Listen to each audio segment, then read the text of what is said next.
Guards, tago.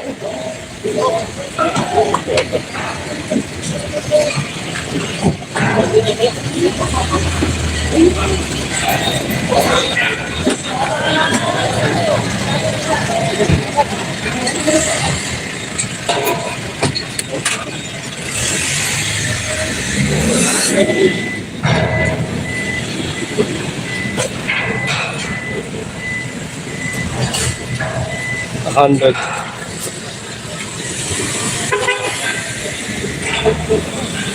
Makilahok, sumali, umambat para lumabas ang katotohanan sa pagnanakaw sa kaban ng bayan. Yun lang ang intensyon namin. Ano bilang sa Giving Stabilizers. Mahigit 7 oras na pananatili po ng 18 sundalo dito sa NBI. Ang na-observe ko po ay very exhaustive yung mga pagtatanong ng mga investigators. At sinagot naman lahat nila. Pero hindi pa kami natapos. No? That's how in-depth the exercise was. So, hihintayin namin ulit yung schedule na sasabihin ng NBI para sa continuation. Okay. Sir, ang sabi po meron po mga ilang natapos na at yung iba po ay pinirmahan na daw po ng ilan sa 18 Marines. Pero meron pong iba na hindi po pumirma. Bakit po ganun, sir? Hindi, actually, hindi pa kasi tapos yung proseso. May mga pumirma, pero meron pang supplement na mga katanungan. So, parang hindi pa magtento yung mga investigators. Kaya babalik pa kami. Kung po kayo babalik, sir, 18 po kayo babalik.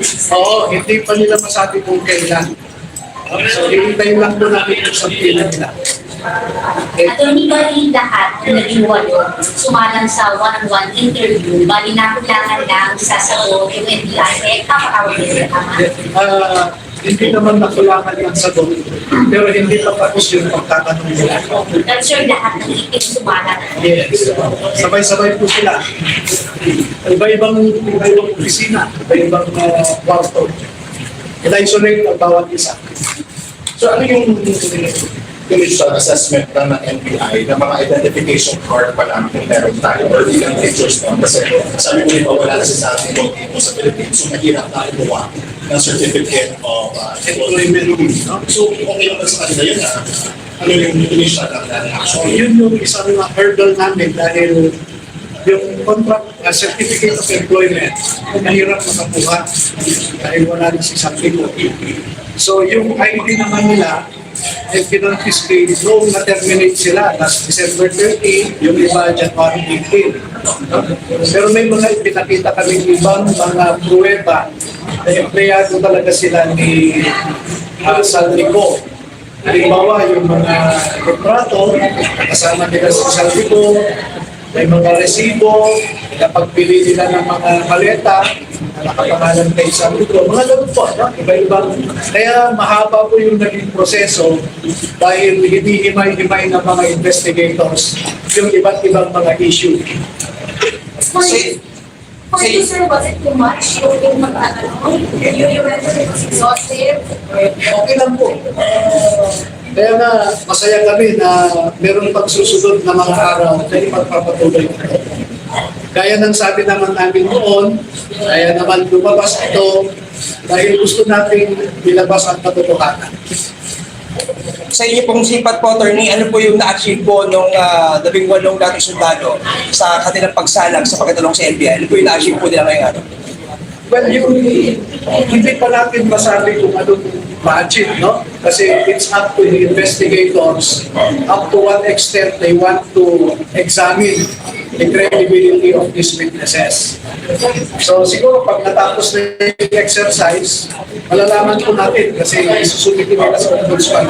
Sir, mention sa kanya namin napakita ka na your own words kanila, pero pa siya tumanggap. Yan ang imposter. Do you have evidence of that na katunayan nga natin? Yun nga eh, eyewitnesses ang mga ito. So nakita nila na ang gamit ni Secretary Pagandama ay sa Mercedes na sasakyan at siya mismo ang nandoon at sila ang nagkarga ng mga witnesses natin. No? So eyewitnesses kasi ito. Parang may nakita siyang sinaksak. So hindi, wala naman siyang documental evidence na magsasabi sinaksak siya. Ang sinasabi lang niya yung nakita niya. But these witnesses were able to perceive with their own senses. Sir, part from Pagandama, sir, sino po yung talagang right na nabibigyan ng mga ng cases? Yung sa pangalanan sa affidavit nila, Hindi ang direct at nakita nila actually. hindi sila nagsabi, hindi sila nagbanggit ng isang individual na hindi nila nakita. Among them, sir, sino sa mga kapatid natin na ex-Marines at susunado na nabigay mismo kay Pangandam, mismo ni Sir Han? Sa kanya, sir, sorry. Hindi sila, sa NBI, sinagot nila yan. Sir, pero ilan po ba ang nagpapagana? Dalawang witness. Kinuha yun ni Secretary Pagandama sa Horizon. So yung unit ni Congressman Salvador sa 56th floor. So ibinabalak nila, sa basement, sila kayo sa sasakyan ni Secretary Pagandama. Kailan po ito nangyari? I can't remember. Pero sila at sagot naman dyan, hindi na. Sir, what month po siya? Hindi maalala. This year. Hindi naman busy. 2024 siguro yan, o 2025. Sir, bukod sa identification ni government evidence, ano pa po yung nasa natin sa Wala pa kami pinapasa dahil hindi pa humihingi ang NBI. Sabi ko nga kanina, tinitingnan ko sa computer nila, ang dami nilang hinihingi ng mga pictures, chat, screenshots, pero hindi lang duel yung questioning doon sa hinihingi nila. So may mga iba silang tinanong. Sige po pa, sir. Ano po yung Ako, hindi ko na-monitor lahat. Dahil mag-isa lang ako. So, hindi ikot-ikutan ko lang sila. At saka, pinabayaan ko actually ang NBI. May time nga na nakaupo lang ako doon, nagbabasa. Dahil pinabayaan ko sila. Hindi ko sinamahan yung mga episode. Sir, isa lang doon sa maleta delivery nangyari pa sa panahon ni former Speaker Velasco under Duterte administration your action. Yun ang pinagtatakahan ko. Dahil hindi pa namin sinusumite yung original na mga pictures na siyang susuriin ng NBI. Makikita mo naman sa metadata ng photo.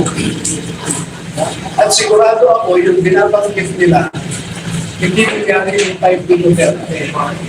At to be specific, yung kay sa bahay ni Congresswoman Kim Mo, ang binabanggit nila, na type pa raw ni Velasco.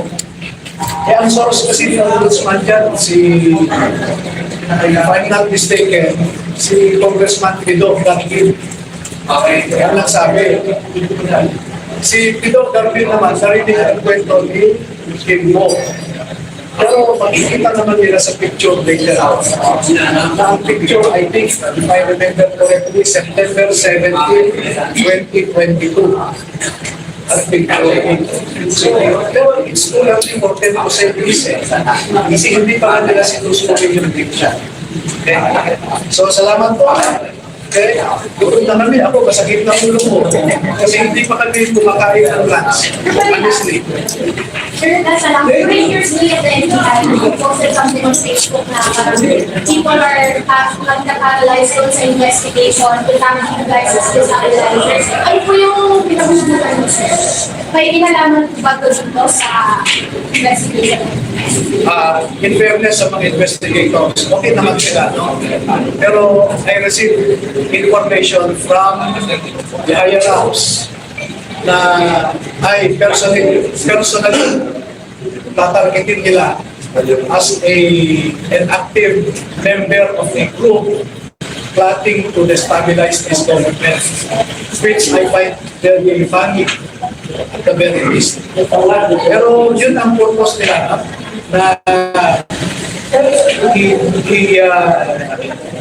divert the investigation towards proving na merong akong involvement sa destabilization. Kaya sinabi ko na kaagad yun. May sources na may reliable military officer. Active military officer na one-stop general. So, okay, salamat. Yun na lang po. Okay. Plus, no, ito yung kinakalungkot ko. Dahil yung investigation na ito ay naging politicized. Hindi na legal lang. So, we are facing a political problem. Kaming 18 plus ako, we are facing a political problem because no less than the director have been mounting so many things that preempted the result of the investigation. Katulad lang kaninang umaga, meron siyang sinasabi na yung picture na daw, no? Sinasabi rin ni Ombudsman ay Duterte time pa. Hindi pa matatapos itong investigation. So yun yung worry namin. Hindi na ito honest to goodness na investigation dahil kinutulak nila sa aspeto o sa isang realm na politika na. Tingnan mo, political or even political ambitions. Gusto lang namin simple. Makilahok, sumali, umambat, para lumabas ang katotohanan sa pagnanakaw sa kaban ng bayan. Yun lang ang intensyon namin. Huwag na lang bilang sa destabilizers. Salamat.